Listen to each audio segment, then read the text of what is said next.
கடவுளின் இயலாமை.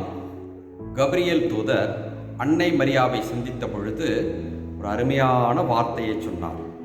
கடவுளால் இயலாத காரியம் ஒன்றுமில்லை. இதை அன்னை மரியாவும் ஏற்றுக்கொண்டார். அப்படி ஏற்றுக்கொண்டதால் தான் இயலாத காரியத்தை கடவுள் இயற்றி காட்டினார். அதாவது கன்னிப்பெண்ணாகிய அன்னை மரியாள் கருத்தாங்கி கடவுளாகிய இயேசு கிறிஸ்துவை பெற்றெடுத்தார். ஆகவே கடவுளால் இயலாத காரியம் ஒன்றுமில்லை. ஆனால் திருத்தூதர் யோவான் இன்றைய முதல் வாசகத்தில் கடவுளால் இயலாத காரியம் 2 இருக்கிறது என்பதை சுட்டிக்காட்டுகின்றார். இந்த காரியங்கள் என்ன தெரியுமா? கடவுளால் பாவம் செய்ய இயலாது.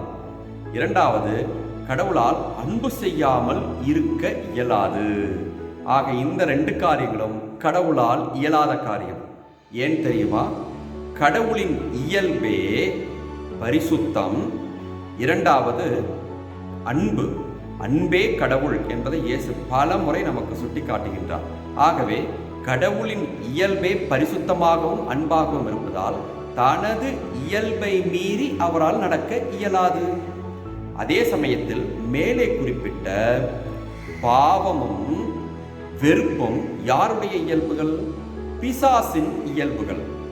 அந்த இயல்பை மீறி பிசாசால் அன்பு செய்யவும் முடியாது, பரிசுத்தமாகவும் இருக்க முடியாது. ஆகவே ஒரு விஷயத்தை நாம் தெளிவாக தெரிந்து கொள்ள வேண்டும். பிசாசு தன் இயல்பை மீறி நடக்க முடியாது, கடவுள் தன் இயல்பை மீறி நடக்க முடியாது. ஆகவே இவர்கள் இருவருக்குமே இயலாமை என்ற ஒன்று உண்டு. அதே சமயத்தில் நம்மை பாருங்களேன், நாம் எல்லாம் கடவுளது இயல்பில் படைக்கப்பட்டவர்கள், அதாவது பரிசுத்தமாகவும் அன்பு செய்யவும் படைக்கப்பட்டவர்கள். அப்படி இருக்கும்பொழுது கடவுள் இயல்பில் தானே நடக்க வேண்டும். நாம் ஏன் அடிக்கடி பாவம் செய்கின்றோம்?